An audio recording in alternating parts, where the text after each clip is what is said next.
All right, type 10, sequences and series. These are the multiple choice problems. In number 4, it's asking you to consider this infinite series from 1 to infinity of e to the n over n factorial. And if the ratio test is applied, which one of the following inequality results? So I just set up the ratio test right here. N factorial over n plus 1 factorial simplifies to just n plus 1. E to the n plus 1 over e to the n simplifies to just e, and you get choice D. In number 12, it's asking which one of the following series converges for all real numbers x. So in number A, or letter A, if we let x be equal to 1, the summation of 1 over n does not converge. That's the p series with p equal to 1. In part B, if I apply the ratio test, I get the absolute value of x has to be less than 1, which that is only true between -1 and 1. So that's not all real numbers of x. And letter C, again, if I let x be equal to 1, I get 1 over n to the 1/2, again, p series with p less than 1, that diverges. In D, we use the ratio test, and what we're left with is the absolute value of e times x over n plus 1. And as n goes to infinity, this equals 0. So it doesn't matter what x is, so that converges for all real numbers x. Moving on just to e, so you can see what happens.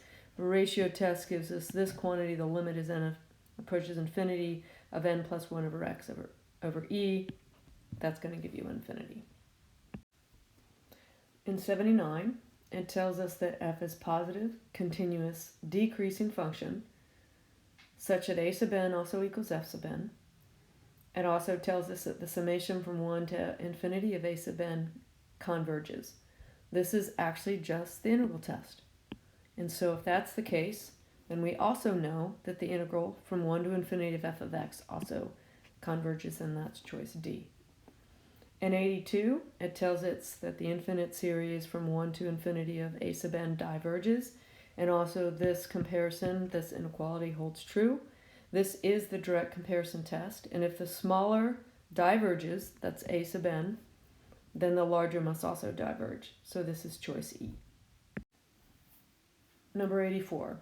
Remember our Taylor expansion. They're giving us f of 3, f prime of 3, f double prime of 3, and f triple prime of 3.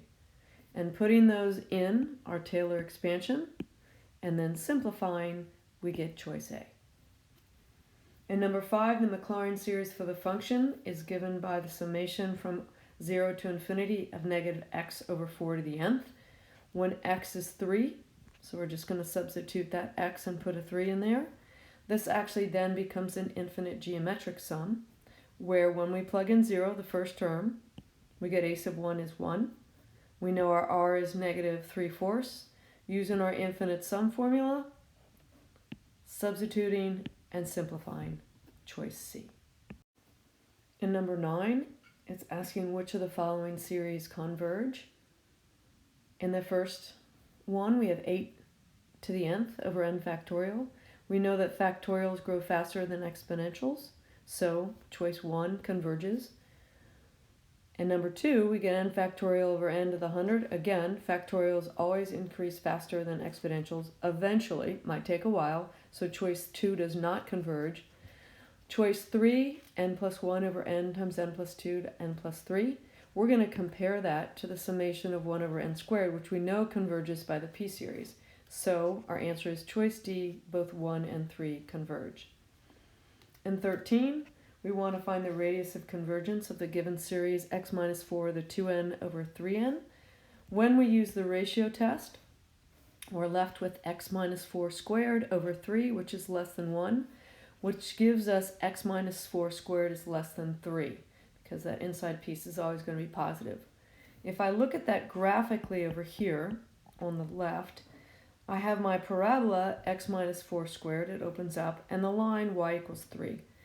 So those two green dots are going to be to the right, square root of 3, and to the left, square root of 3. So our radius of convergence is square root of 3, or choice C. In 17, it's giving you a power series, and it converges to which of the following functions? So I see that we have 3 factorial, 5 factorial, 7 factorial in the denominator. So I'm just going to write out sine x to remind myself what sine x in its Taylor expansion looks like, or its power series expansion. When I divide by x, then lo and behold, that becomes the series that we're looking for, and that's choice C. In 16, it's asking for what are all the values for which x for the series converges. So we're going to look at that. That looks like a geometric series because we're raising to the nth power. So I'm going to let 2 over x squared plus 1 be less than 1, moving the x squared plus 1 to the opposite side of the inequality, and subtracting 1, I get that x squared is greater than 1. Well, if x squared is greater than 1, then either x has to be greater than 1 or less than negative 1, and that's going to be choice D. In number 20, it's asking what is the sum of the series 1 plus ln of x plus ln of x squared over 2 factorial ... Reminding myself that e to the x is just 1 plus x squared over 2 factorial plus x ... x to the nth over n factorial. Well, that means our x in our e to the x is just ln of 2. And so e to the ln of 2 base e is just 2, or choice C. In 23, we're asked for the following, which one of the following is the Taylor series for x sine 2x? So I wrote out sine x, then I substituted a 2x wherever there was an x in the sine x expansion, simplified it in this third line, and then multiplied by x in the fourth line. And that gave us choice E. In 22, it tells us our infinite series from 0 to infinity of a sub n times x minus 3 to the nth converges at 5. And then asks for which one of the following must be true. Well, if it converges at 5, then we know at minimum that it's going to look like 1 less than x less than or equal to 5. We're 2 units away from 3 to get to the 5, so we're going to go 2 units in the other direction of 3 to get positive 1. So at minimum, this is all we know. So the series may the series may diverge at 0, we just don't know. Because this interval of convergence could actually go out to something greater, say 6 or 7. Okay? The series may diverge at 1. We don't know if it's in an included endpoint or an excluded endpoint. The series may converge at 1. Again, we don't know. So B and C are sort of tied together. It may converge, may diverge, we don't know. The series converges at 2. It must converge at 2 because that's inside the interval from 1 to 5. The series converges at 6. Maybe, maybe not. We don't know. All right, in 27, we're given 2 series, infinite series, and we're to find the value of p for which both of those series converges. So in the first one, we have 1 over n to the 2p. 2p has to be greater than 1 for the p series to hold true, so p has got to be greater than a half. In the second one, we get p over 2 to the nth. This is a geometric series. That ratio of p over 2 must be less than 1, so p must be less than 2, and so when we put that together, we have choice C. 79 is just a repeat of problem 84, which we've done previously. Number 90, if the series of the summation from 1 to infinity of a sub n converges, and a sub n is always greater than 0 for all n, which of the following must be true?